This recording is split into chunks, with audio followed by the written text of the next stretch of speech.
Bonjour à tous et bienvenue dans ce nouveau webinaire, la boîte à outils de la mesure. Donc, on va vous présenter aujourd'hui les outils indispensables pour se faciliter le quotidien dans le métier de la mesure. Aujourd'hui, parmi nous, moi-même, Maïwen Courbeau, donc responsable marketing et digital chez PCB Piezotronics. Je suis accompagnée de Luc Mijon. Bonjour à tous. Donc, Luc qui est ingénieur d'application et de Bastien Mille. Bonjour à tous. Bastien qui est notre ingénieur technico-commercial. Enfin, un de nos ingénieurs technico-commerciaux. On vous a présenté l'ensemble des autres personnes qui interviennent dans nos différents webinaires, ce qui vous permet d'avoir un petit peu une vision d'ensemble des intervenants PCB Piezotronics. Alors, ce qui va se passer aujourd'hui, on va commencer par très rapidement vous replacer PCB Piezotronics dans le contexte global pour ce qui en est, ce qu'on fait. Et on va ensuite enchaîner sur le webinaire qui aujourd'hui est un webinaire très opérationnel où on a beaucoup de démonstrations plus que de grands discours. Normalement, petit point technique, vous devez voir donc le document que je présente qui est en milieu de page. Vous pouvez voir en bas ceux qui présentent, qui ont la caméra allumée. Donc pour l'instant, j'ai ma caméra allumée. Tout à l'heure, vous avez vu Bastien. Et vous pouvez interagir avec nous via le chat en fait. Donc le chat est public. Donc toutes les questions que vous posez, tout le monde les voit, tout le monde peut réagir dessus. Et alors nous répondrons aux questions, aux commentaires du chat. Soit au fur et à mesure, si ça se justifie, si c'est plus fluide, soit si on voit que ça commence à être complexe, qu'on ne peut pas répondre sans entamer un petit peu le déroulé du webinaire, tout à la fin du webinaire. En tout cas, ça sera répondu. Et si on n'a pas de réponse à apporter dans l'immédiat, bien sûr, on répondra après le webinaire. Donc juste pour représenter rapidement qui est PCB Piezotronics, même si la plupart d'entre vous connaissez déjà.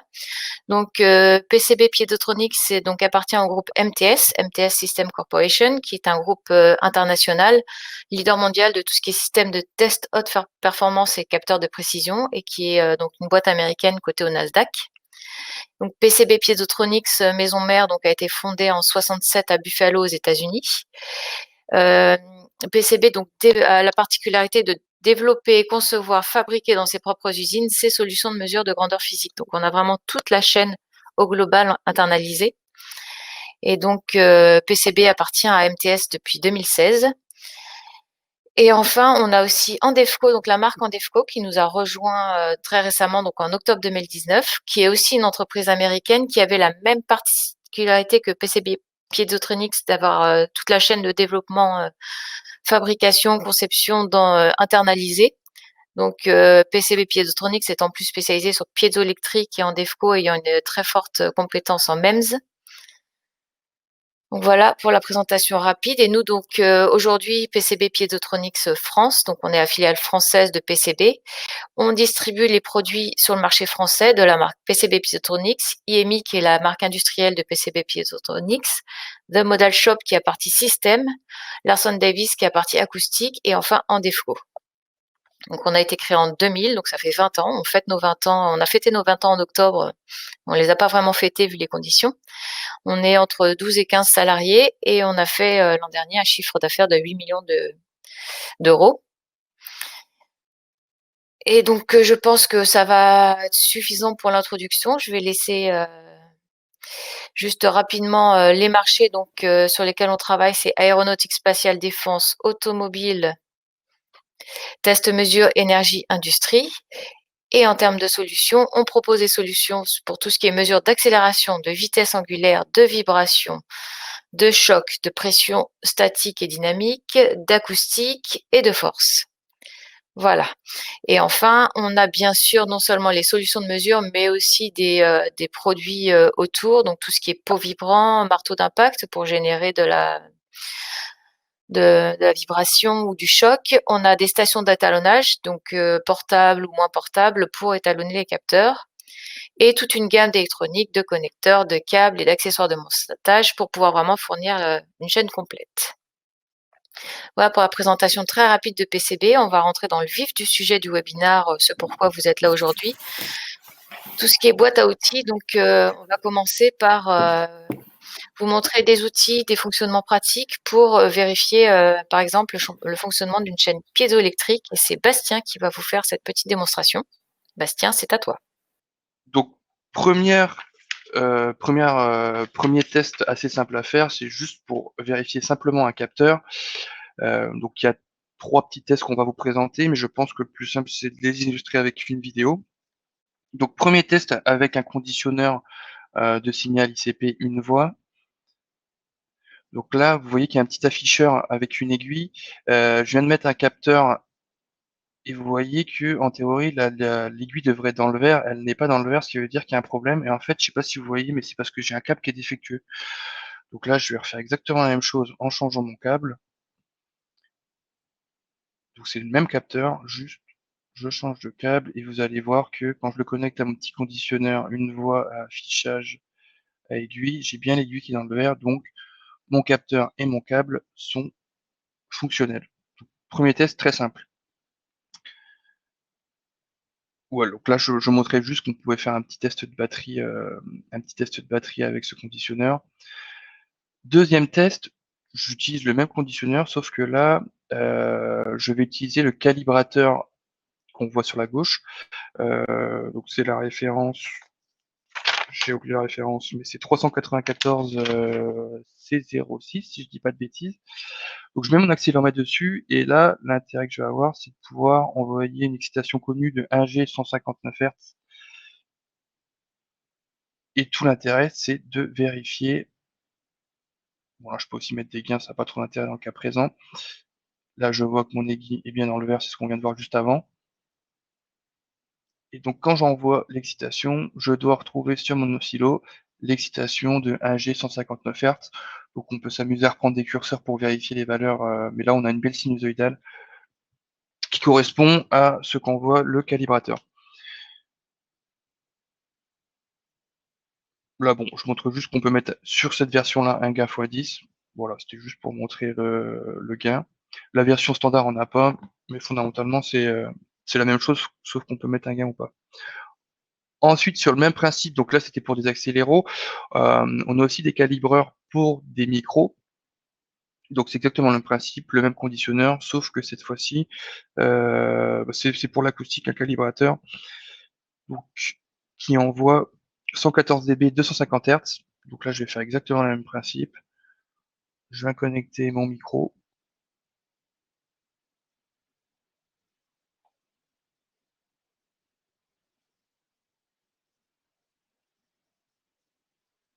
Hop, on vérifie bien que l'aiguille est dans le vert, tout va bien, tout est OK. Et je vais venir vérifier que je retrouve bien l'excitation de 114 dB 250 Hz. Hop, voilà, on a une belle sinusoïdale. Et on peut vérifier notre capteur en un point. Donc les vidéos, je pense qu'on a fait le tour, donc je peux revenir à la présentation.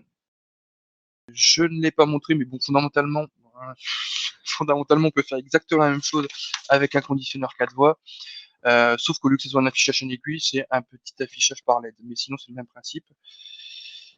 Et on peut passer à la présentation suivante, que je vais laisser le soin à Luc de présenter.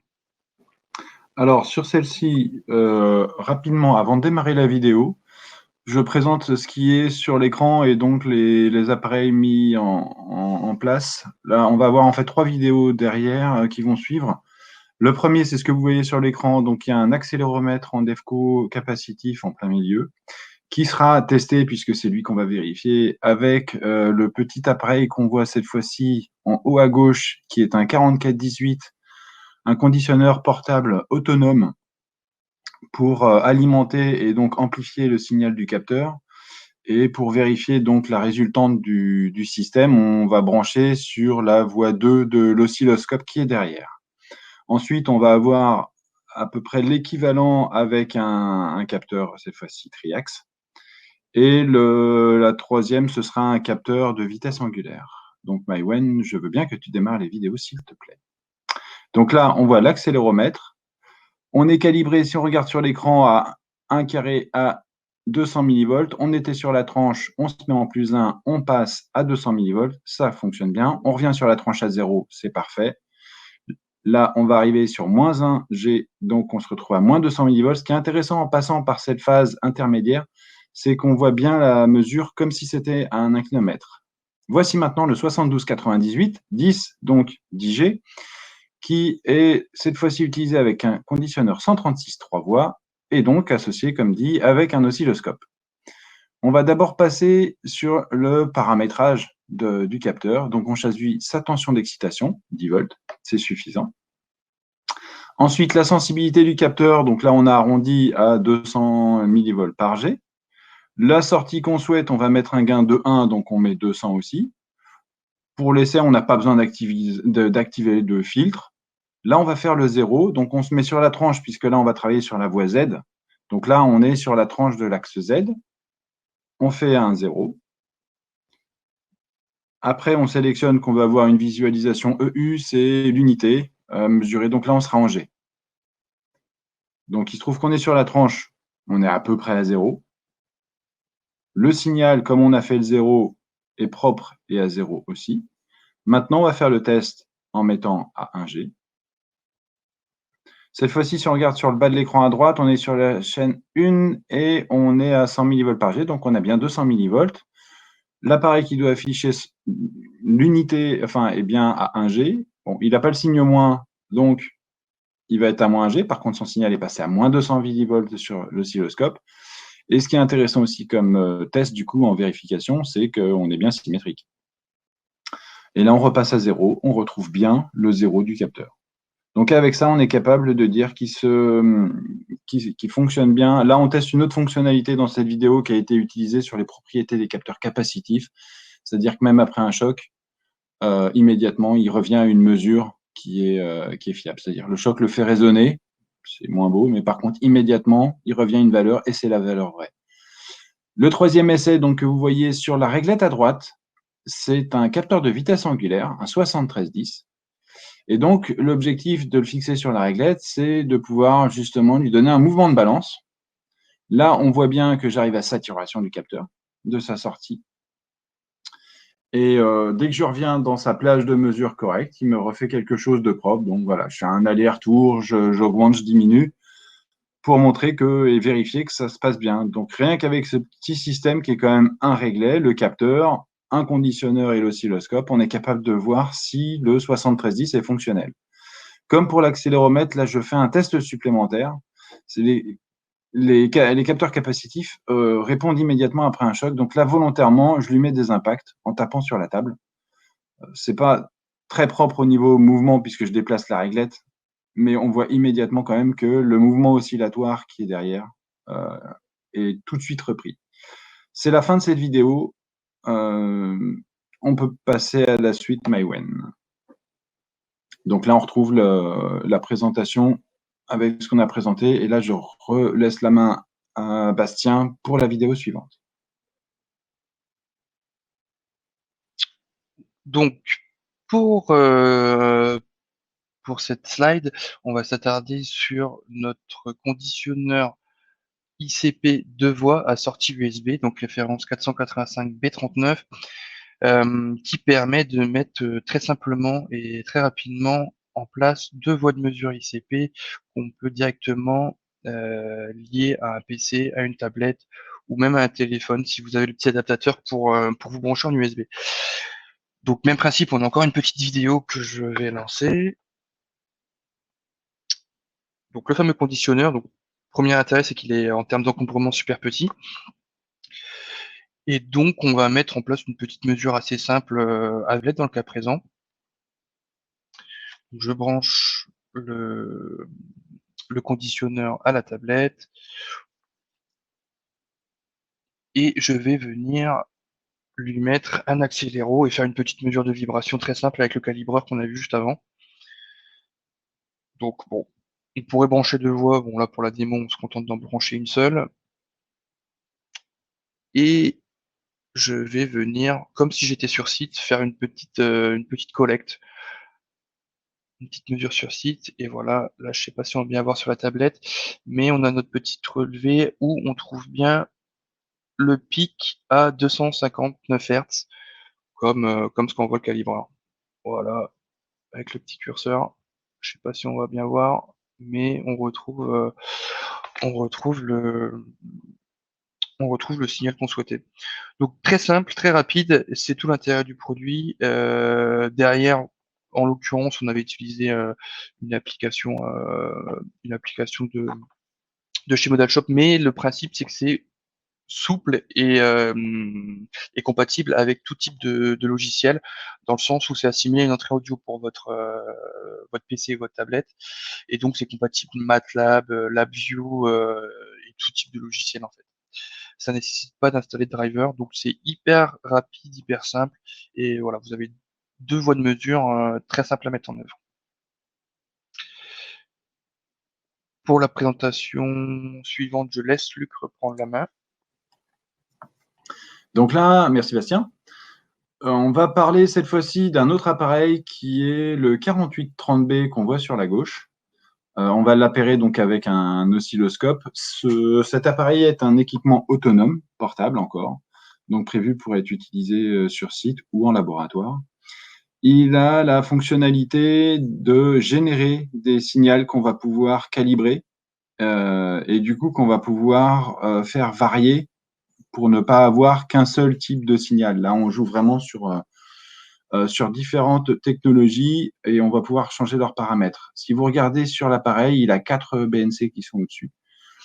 Et sur ces quatre connecteurs, on va avoir millivolt IEPE en partant de la gauche, qui va pouvoir remplacer ou simuler un capteur de type résistif, de type capacitif et de type piézoélectrique avec électronique intégrée. Après, on a une fonction tachymètre et on a deux sorties pour le type charge, donc piézoélectrique, qu'on aura soit en single-ended, donc qui est la version avec un câble coax, un conducteur central et une tresse, et la partie à droite qui est le différentiel. Donc, à la différence du précédent, c'est qu'on a deux conducteurs qui seront isolés de la tresse qui, elle, va servir de blindage. Maïwen, s'il te plaît. Donc, voilà, on a branché le simulateur. On voit donc le connecteur qui est sorti sur la gauche. Il rentre sur la voie 1 de l'oscilloscope. Là, on va paramétrer, par exemple, un signal sinusoïdal avec un pic qui est aux alentours de 350 millivolts. Ce qui est intéressant, donc, c'est quand on va tester, par exemple, sur une machine tournante un système d'alarme, on va utiliser cet appareil pour vérifier que à la fréquence donnée et avec l'amplitude donnée, on va déclencher cette alarme. S'il y a plusieurs traitements à faire, que ce soit une usure roulement, que ce soit un défaut d'une pièce, on va pouvoir justement jongler sur ces fréquences, jongler sur ces amplitudes. L'intérêt, encore une fois, c'est qu'il est autonome, donc on n'a pas besoin de simuler mécaniquement pour avoir l'essai. Là, l'opérateur joue sur les formes de signal où on peut jongler entre trois, c'est-à-dire le signal carré, le signal sinus standard et un signal triangulaire. Je pense avoir tout dit sur cet appareil. Donc, si je dis pas de bêtises, dernier produit présenté, c'est la référence 400B76, qui est un kit pour lire et réécrire sur les puces TEDS des capteurs. Pour ceux qui sont pas familiers avec le terme TEDS, en fait, c'est simplement une puce qui est dans le capteur qui permet, quand vous connectez à un système d'acquisition qui reconnaît le TEDS, de directement reconnaître le capteur avec le modèle, le numéro de série, sa sensibilité et toutes ses specs. Et justement, on peut avoir un intérêt à réécrire dessus quand on le réétalonne notamment. Donc, idem, il y a une petite vidéo. Donc ça c'est simple, ça se présente sous forme d'un câble sortie USB, et de l'autre côté un connecteur microdot. Je viens lui mettre un accéléro TEDS. Derrière j'ai le petit soft qui est sur mon PC. Ça c'est simple, hein, c'est un tableau. Je vais venir lire. Et voilà, vous avez toutes les specs du capteur, donc le modèle, le numéro de série, sensibilité, c'est ce que je vous dis juste avant. Et l'intérêt, c'est qu'on peut lire et on peut réécrire. Il y a juste à aller chercher en haut dans les options. Voilà. permettre l'écriture. Et là, on peut modifier les cases et écrire sur la puce test du capteur. Notamment la sensibilité, c'est ce que je disais. Donc voilà, très simple, petit outil TEDS pour écrire. Je pense qu'il n'y a pas besoin d'en dire beaucoup plus. Si, petite précision, donc on a des templates, c'est-à-dire on a des modèles qui sont prédéfinis, mais vous pouvez rajouter des modèles en les important, les modèles de tableau. Voilà, je pense que j'ai tout dit sur ce petit outil.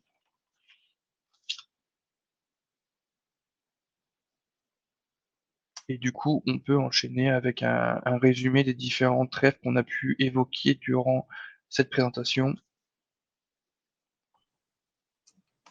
Le calibrateur 394C06, c'est le calibrateur pour la vibration, donc 1G 159 Hz.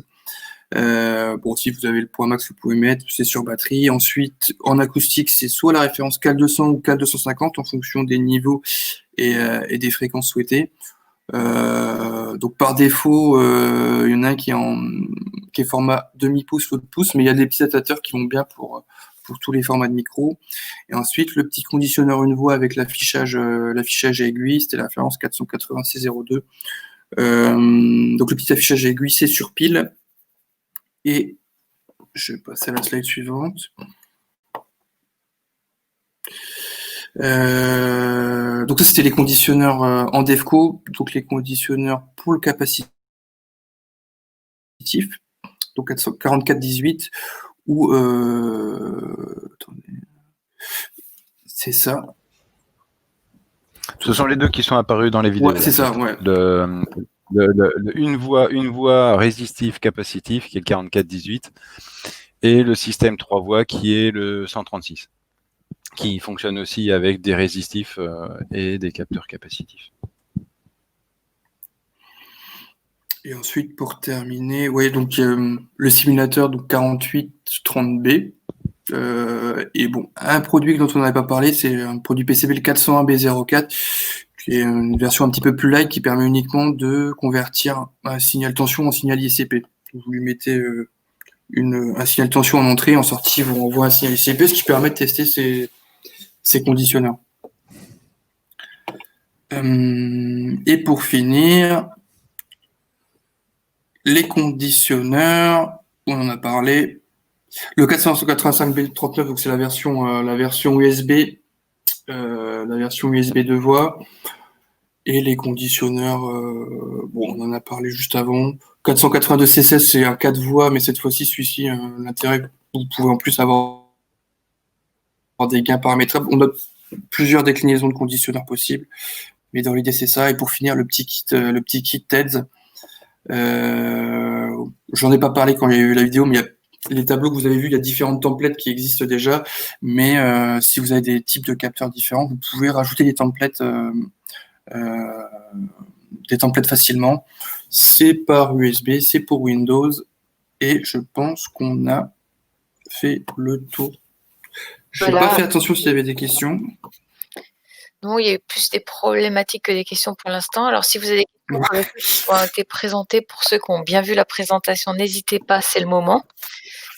En attendant, j'ai juste faire un petit point sur tous les autres webinaires parce qu'on essaye d'être dans une dynamique assez forte en termes de webinaires depuis, on a commencé pendant le premier confinement, puisqu'on est au deuxième confinement. On a fait donc des webinaires sur tout ce qui est technologie MEMS capacitive, sur tout ce qui est technologie MEMS piézoresistive. On a fait des webinaires sur tout ce qui est technologie piézoélectrique, mais uniquement adapté aux capteurs de pression. Et on va continuer dans la série de webinaires avec un webinaire sur piézoélectrique pour les mesures acoustiques, un autre sur les accéléromètres, même si je ne l'ai pas cité, webinaire sur tout ce qui est étalonnage, donc étalonnage en vibration, en pression, en acoustique, ainsi que des webinaires autour du monde industriel avec les solutions à texte, les capteurs digitaux. Voilà toute une série encore de webinaires qui est programmée. Si vous avez d'autres thématiques que vous voulez qu'on aborde, n'hésitez surtout pas à nous les proposer pour qu'on construise quelque chose et qu'on vienne vous apporter une réponse.